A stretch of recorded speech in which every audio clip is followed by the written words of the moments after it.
Alors comme promis, une vidéo avec des premiers exemples de tableaux, de manipulation sur les objets que sont les tableaux.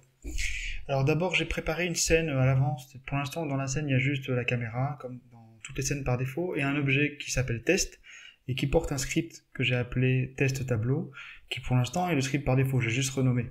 C'est juste pour gagner un petit peu de temps et pas vous montrer à chaque fois la manip de le mettre sur l'objet. Dans Visual Studio, ce script là par défaut, il y a juste le nom de classe qui est attribué et rien d'autre par défaut. Donc je vais enlever les commentaires sur le start et l'update et on va déclarer des tableaux. Donc premier tableau qu'on va déclarer, on va faire un tableau d'entier. Alors ce qu'il faut comprendre sur la notion de tableau, c'est que c'est comme une variable, sauf que dans une variable vous allez mettre vous avez une case disponible pour mettre des données, et dans un tableau, en fait, vous avez plusieurs cases, ou si vous voulez, c'est un objet qui a un groupe de variables. Donc si je veux faire un tableau d'entier, je mets int comme pour déclarer une variable entière, et je mets des crochets. Ça suffit pour qu'ils comprennent que c'est un tableau. Ensuite, comme d'habitude, comme toutes les variables, on lui donne un nom, et là, je vais faire par exemple un tableau de score. Je mets un S pour me rappeler, moi, en français, qu'il y a plusieurs choses dedans, il y a plusieurs scores dedans.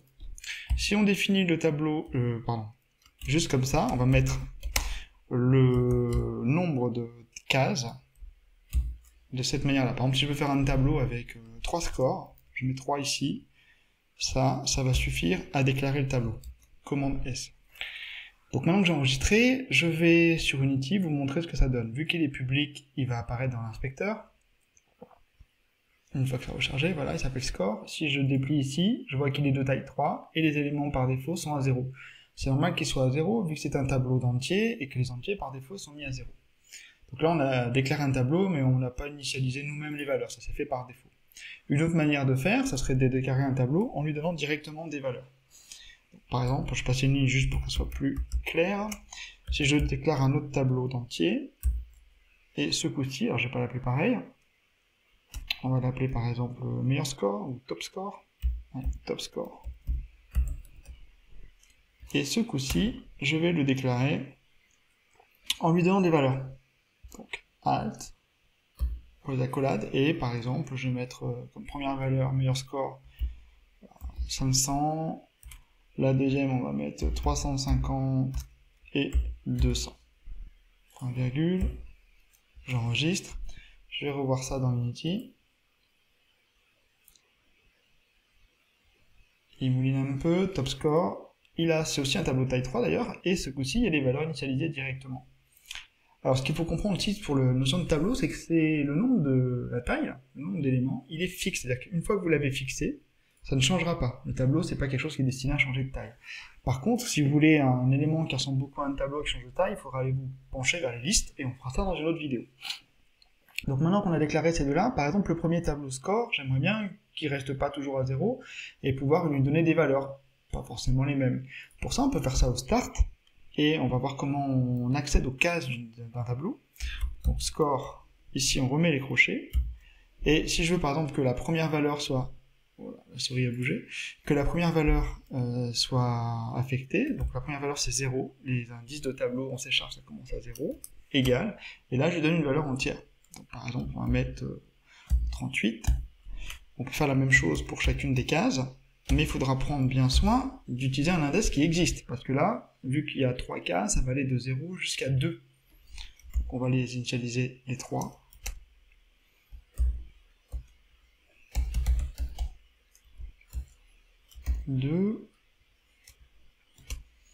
Et voilà.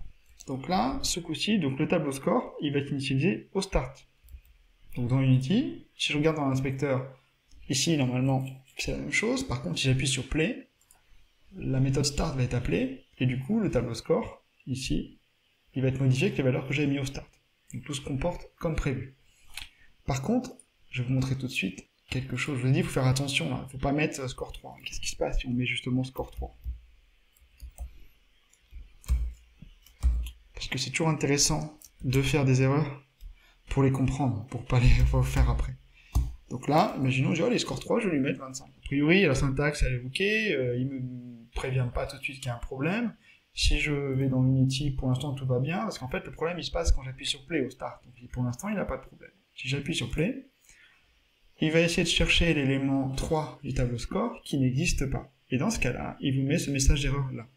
Donc quand vous avez ce message d'erreur ici, quand vous faites du code et vous lancez play, il faut que vous pensiez, est-ce que j'ai pas essayé d'accéder à une case d'un tableau qui n'existe pas? Le message est relativement explicite. L'index, il est en dehors des limites du tableau. Oui, c'est tableau.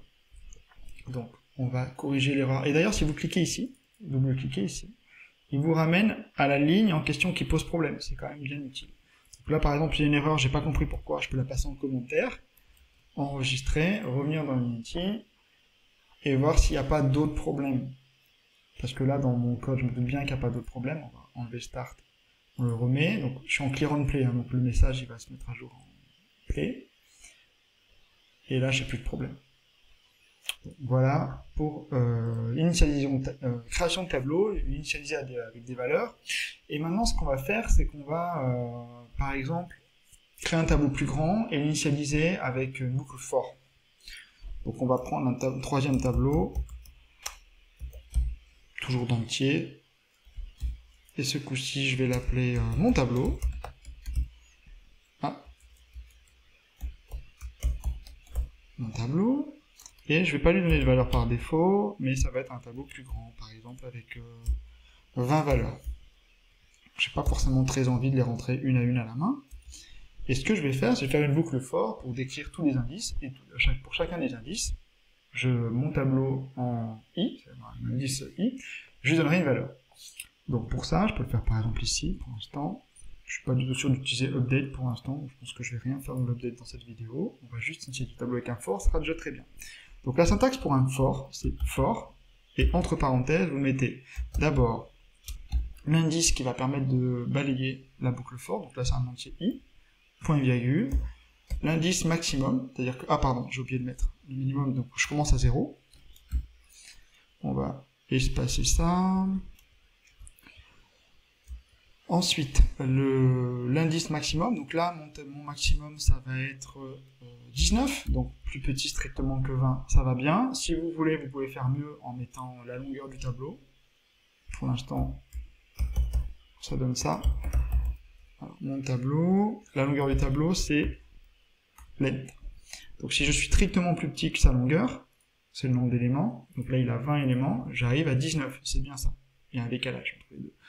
Et enfin, troisième champ ici, i++, c'est-à-dire qu'entre chaque étape de ma boucle for, je vais incrémenter i, ajouter 1. À la ligne, entre accolades, dans le corps du for, je vais mettre ce que je veux faire dans mon tableau. Donc pour mon tableau, pour chacun des i, je vais aller chercher son indice i, ici, et lui donner une valeur. Alors on peut donner la même valeur à tout le monde, ou alors on peut donner une valeur aussi qui dépend de i. On va faire les deux. Pour l'instant, on va faire... ils vont tous être égaux à 33. Et ça, j'exécute. Donc dans Unity, mon tableau ici, il existe. Pour l'instant, j'ai 20 éléments à 0. Si j'appuie sur Play, il va lancer Start, il va lancer ma boucle for, et il affecte 33 à toutes mes valeurs. Super, ça marche bien. Je reviens sur le code. Ce coup-ci, au lieu de mettre 33, par exemple, je vais mettre... allez, on va mettre 10 multiplié par i. Donc on aura les multiples de 10. Enregistre, je repasse dans Unity.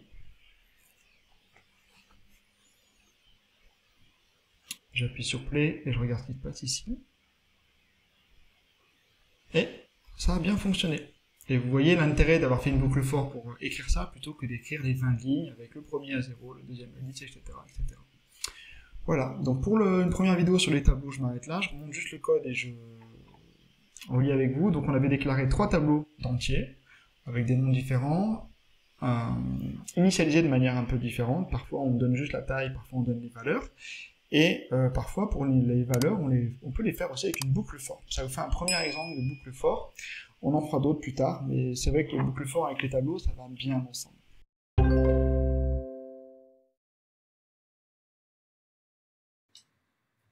Alors, on va faire un exemple de switch. Pour ça, on va faire un exemple dans lequel on lance un dé à 6 faces, et suivant les valeurs obtenues sur le dé, on aura un message, un texte à mettre dans le debug log. Donc, dans le projet Unity, dans les assets, je vais créer un script que je vais appeler exemple switch.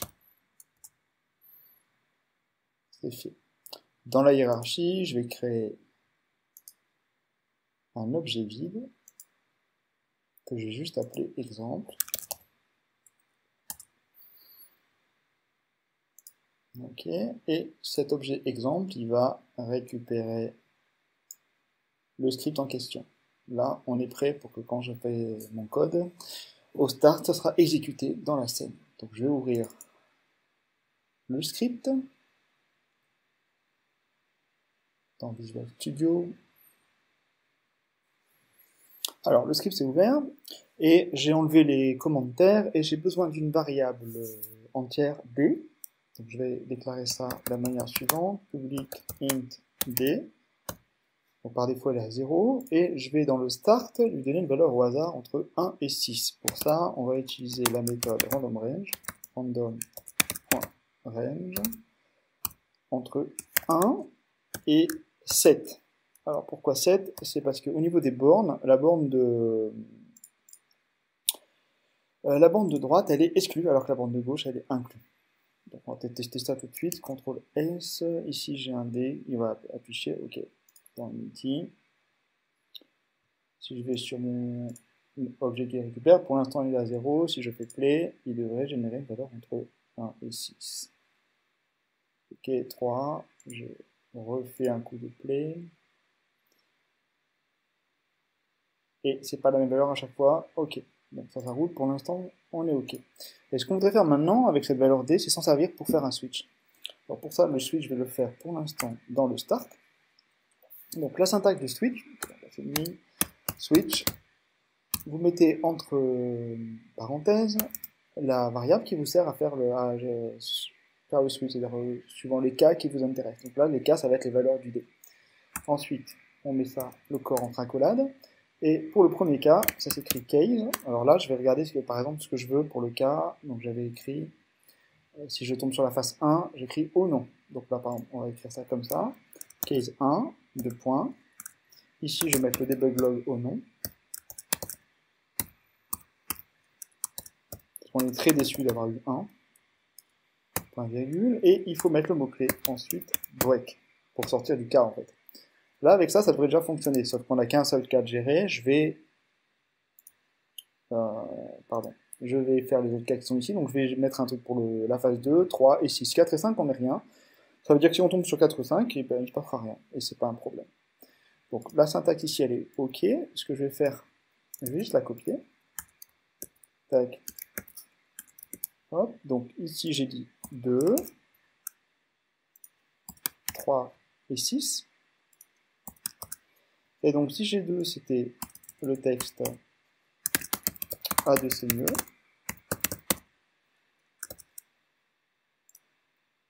On va mettre de ponctuation. Si c'est 3, nous irons au bois. Et si c'est 6, non, on est trop fort, on ne veut plus affronter le même joueur. Ok, j'enregistre, c'est bien enregistré. Il n'y a rien dans l'update, j'enlève pas parce qu'après je vais améliorer en faisant quelque chose dans l'update. Et normalement, on est bon avec ça. On va tester tout de suite dans Unity. Donc, on va tester au play. Donc, ce qui va se passer au start, ça va afficher quelque chose dans la console. Donc, on peut regarder à la fois à droite. Ici, on est tombé sur 5, et du coup, dans la console, il n'y a rien, mais c'est normal. On n'avait pas prévu le cas 5. Je relance, donc j'enlève play, je relance. On va tomber encore sur 5. Encore une fois. Allez, tu peux le faire. 3, ah, ok, 3, nous irons au bois. Ok, ça fonctionne. Alors, on va lancer encore une fois. 3, ah, encore le même. Bon, alors là, normalement, ça tombe bien, du coup, pour la vidéo. Là, j'ai lancé 4 fois play, j'ai arrêté, relancé, et finalement, j'ai eu que 2 cas de figure. Bon, c'est le hasard, donc ça peut arriver. Mais on pourra améliorer les choses, parce qu'en fait, dans un jeu vidéo, on va pas relancer le jeu, faire reset sur le jeu, éteindre la console, la rallumer, juste pour avoir quelque chose. Donc ça se passe pendant le... On veut pouvoir relancer le dé pendant l'action. Pour ça, on va revenir sur le code, et tout ce qui est là, en fait, on va en faire une méthode qu'on pourra appeler quand on veut, et on va l'appeler dans le update si on appuie sur une touche. Donc on va faire ça en plusieurs temps. D'abord la méthode, je vais la mettre ici. On va la mettre publique. Imaginons qu'on en ait besoin de n'importe où. On va appeler cette méthode. On va l'appeler lancer D, par exemple, comme ça, pour l'instant. Et dans cette méthode-là, on va mettre tout ce qui est là. Ouais. Donc là, j'enlève le truc, je le mets ici. Et au start, ce que je vais faire, je vais appeler ma méthode. Je vais l'appeler. Alors, il faut bien que j'écrive le bon mot de cette manière-là. Hop. Et j'ai un problème. Ah oui, j'ai pas mis la sortie. Là, la méthode, elle sort rien. Void. Ok, on est bon. Donc là, normalement, ce code-là fait exactement la même chose qu'avant. Mais ce que je voudrais faire maintenant, c'est que pendant l'update, si j'appuie sur une touche, il refait un lancer D. Là, pour l'instant, il y aura un lancer D fait au start. Donc on va le faire ici, avec une condition, if. La condition, ça va être géré par les inputs. Input.getKeyDown, il va être là. Et on va prendre, par exemple, la touche de keycode, space, c'est-à-dire la touche espace.